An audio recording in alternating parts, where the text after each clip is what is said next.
Back in Europe, we go to Northern Ireland, but this time we're looking not at the fast-moving political scene, but at a story hidden behind the headlines.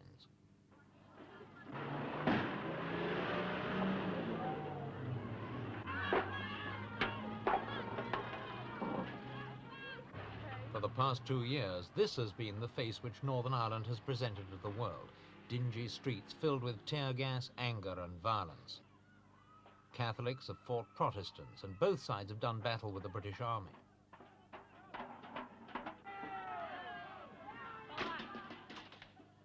Here in Belfast, violence has become so frequent it's almost an everyday occurrence, involving young and old alike.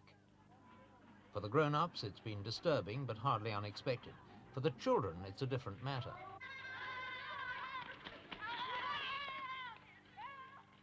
Two years of communal violence are hardly likely to bring out the best in children, and psychologists are now beginning to wonder just how much Belfast youngsters have been affected by it.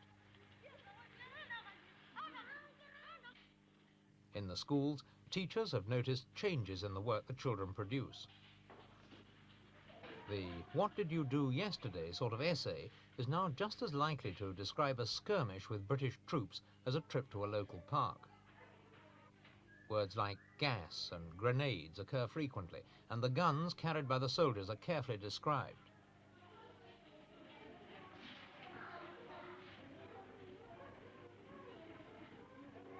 The children also provide a pictorial record of events. In most cases, of course, there's nothing sinister about this. Little boys have always enjoyed drawing pictures of soldiers and battles.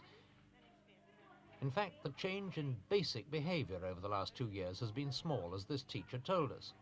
Well, I would notice it mostly when they're playing together in the playground, much rougher towards each other than they used to be. That's where I would notice it. Do you think they're really aware of what is going on around them? You're in the heart of a district that's had quite a lot of trouble here. Well, they would be aware of it. They're bound to be aware of it because they see it for themselves anytime any disturbance does take place. But I don't think they think about it much really themselves. It doesn't worry them to a really great extent. I think they can forget about it when they're in school and that. I do hear them speak about it among themselves, all right, but I never encourage them to speak to me about it, really. Do you feel that there might be a much deeper effect on them? Well, perhaps in the future, yes, it may have a deeper effect on them, but at the moment it's not really showing all that strongly. Children who can forget very quickly and be distracted on some things around them.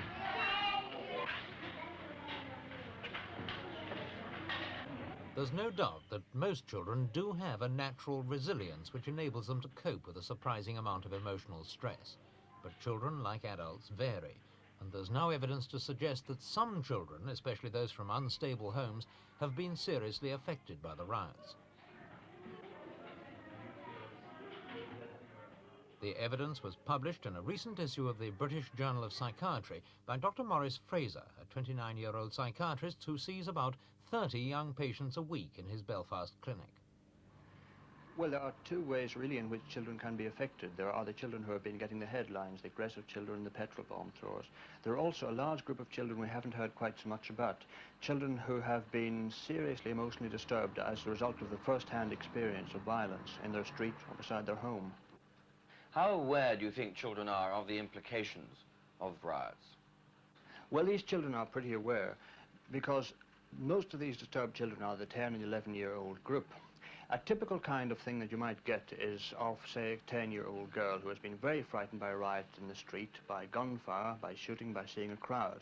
And later on, even when the street's quiet, she still has the same symptoms that she had then, but they're triggered off by things that resemble and remind her either consciously or subconsciously of what was happening at the time. For example, if she hears a car backfiring, or if she hears a quarry going off bang, or if she sees a football crowd, the same symptom is triggered off. I've seen asthma, epilepsy, even hallucinations triggered off in children by these kind of reminders.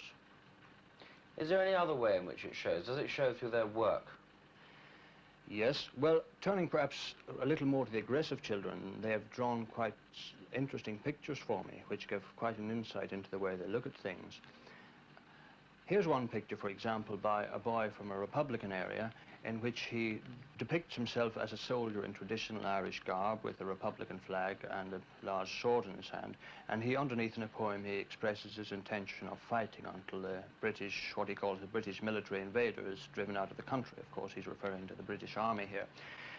Taking the other side of the coin, we have a picture by a Protestant boy. He has drawn a picture of his street with himself and a friend in the middle, and large streaks of red running down between the houses. And he says that this red is Catholic blood, and he says this is the day that he's going to work for. And there seems to be an awful lot of red on that. A tremendous amount of red. The street's nearly all red. Two pictures which are quite fascinating, which were drawn by children from the notorious Unity Flats, a Catholic block of flats in a Protestant stronghold, which is quite often the subject of attack. And it's interesting that these children quite independently drew this block of flats as a fortress.